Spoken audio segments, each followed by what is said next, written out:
Killer, the latest and greatest David Fincher movie, arrived a week ago in theaters. It premiered in a small release across the state, only in a select few theaters, and has now released on Netflix. It's a neo-noir psychological thriller featuring Michael Fassbender and Tilda Swinton. Hello, my name is Nate, and this is Natelodian.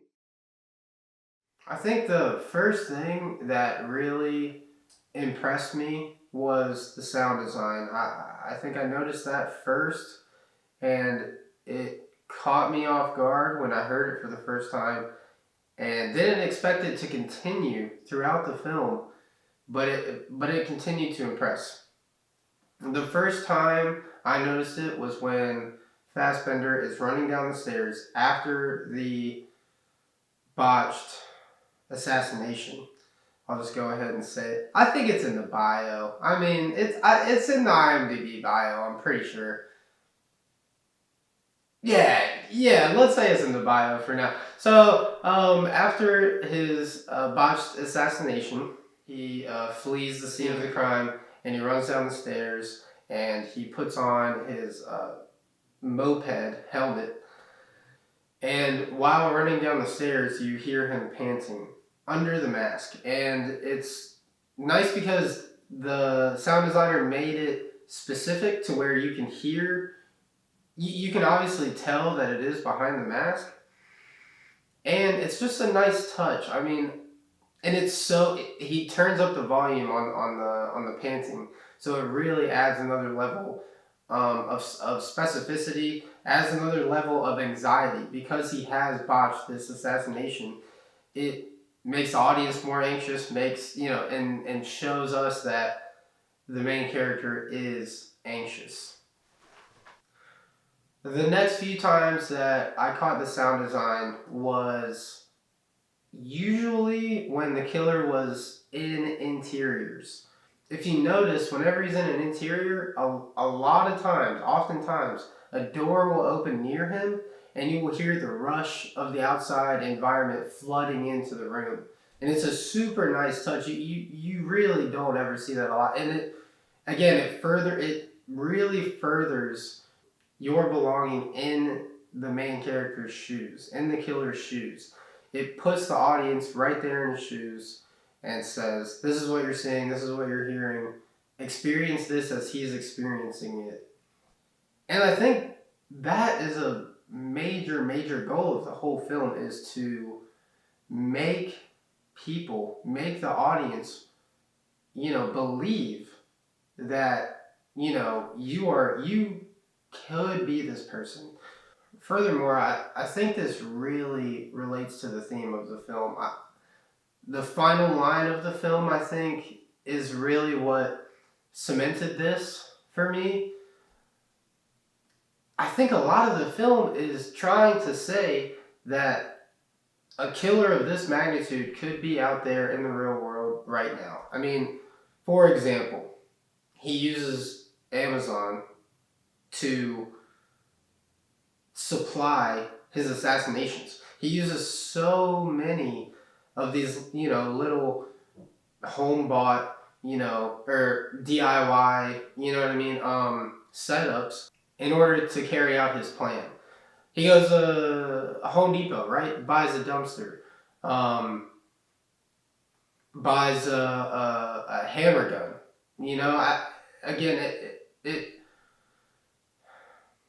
Fincher wants us to be in the killer's shoes, and he wants us to realize that this is a person that could live right next door to us. This is a person that is not too far-fetched at all. I mean, I think a lot of people think of assassinations as being, back in the day, and killers couldn't live in our time because, we have too many cameras, CCTVs everywhere, blah, blah, blah. I think David Fincher is really trying to tell us that is not the case, and it's maybe even easier than it ever has been in times like this. Now, I'm going to move on to some of the things that I didn't enjoy very much. Overall, I didn't love the story. I honestly was let down. Again, spoilers. Go watch the movie and then come back and see me. Go watch the movie, come back and see me. Once I learned that it was a revenge story, I was extremely let down. I feel like I just wanted something different. I really did. I wasn't expecting something so cut, dry. I really wanted a more intellectual story. We got an intellectual character, I think. So we got that out of it, but the story didn't do anything for me personally. Again, we've seen revenge so many times, and it's such a. I mean, it's such a used. It's a very very popular motive to drive your main character. I would just say that. I might have even been in favor of it going a little more political, going into big business, going into who he's killing, who these if they're political figures, if they're the rich, who are the people that he is tasked with killing. I would have loved to see that, making it a little more political, making it a little more pop, making it a little more meta, and I didn't get any of that. Another thing that I did not care for too much was the visual effects. Honestly, Fincher is not the best at shooting for visual effects. He just isn't. We saw it in Fight Club. We see it again here. I hate to nitpick. The planes overhead, we see so many of the planes going overhead, and they all look horrible. The fight scene, the additives in visual effects that were used to enhance the fight scene were all, I thought, done horribly. The fake spit, a little bit of splatter of blood here and there, I didn't really care for it. And again, we see it in Fight Club. It's horrible in Fight Club. I think he needs to stay away from that as much as possible. We see it again in the woods when he's running from his car to his house. It just looks bad. And some of it is a stylistic choice, but I think some of it is also just not good. All right, time to do some segments. Still workshopping these segments for sure. They're going to be, a work in progress. So I'm only going to do two that I've thought of that, I think are going to shine some light on the film and shine some appreciation. All right, segment number one is Hold That For Me. When you're sitting on the couch watching a movie and a visual, a frame comes onto the screen for just a moment, comes onto the screen just for a moment, and then it goes away, and you're like, no, I wish you would have held that for me. So when it's on the screen, you're kind of saying, hold that for me, because you want the shot to keep going. You don't want to miss it. You want to keep enjoying it for all of its little itty bitty, beauties inside of the frame. So hold that for me for the killer is when the killer is visiting his manager, his distributor, the guy who gives him the contracts, right? For a moment, we are kind of sitting in the seat of the contractor, and you're looking at Fassbender from his point of view, and Fassbender has his back towards the camera, and then he turns towards the camera. But when he has his back towards the camera, in front of him is a bookshelf. That's actually a whole wall, just full of shelves and littered with books. That shot stuck with me through it all. It's kind of surprising that an interior shot stuck with me through this movie, but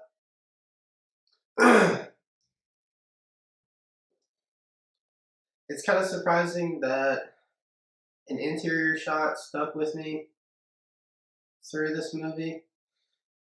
It's kind of surprising that an interior shot stuck with me after this movie, but truthfully, this was the one that did it for me.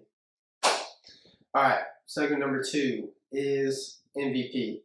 Now, people who are eligible to receive the MVP award are not main cast and are not the director. Now, with that being said, this week's MVP award goes to the costume designer.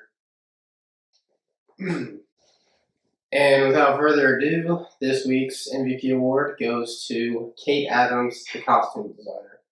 Honestly, Fassbender was dripped out the whole movie. He really was.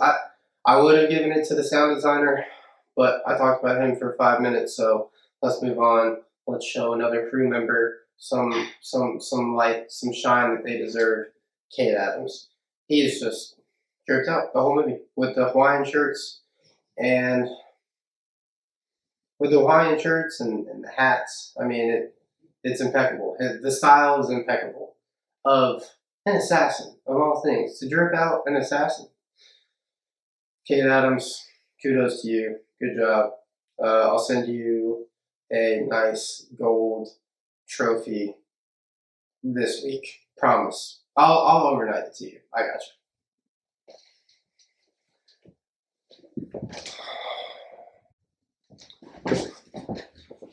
With an assassin of this nature, you would almost expect him to be dressed in all black, dressed like more stylish, dressed more quick, fast, sleek, even.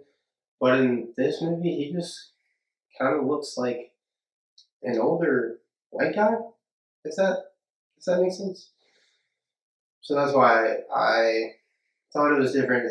The costumes didn't fall into the norm of what a lot of people would have done, which makes sense because it's Fincher. But at the same time, all in the same, very much appreciated. And Kate Adams did a great job. Thank you for watching. Hope I do more of these. Hope y'all will take these. Question for you in the comments. Thank you for watching. This has been a Nickelodeon production. Hope my show doesn't get canceled. Hope I didn't say anything, too raunchy. Question for you guys. Leave some answers in the comments. Do you watch reviews of, TV shows, video games, movies? Do you watch those reviews on YouTube after you've seen them, played them? Or do you watch them before to see if you should play them, watch them? Just let me know. Super curious. Alright guys. See you next time.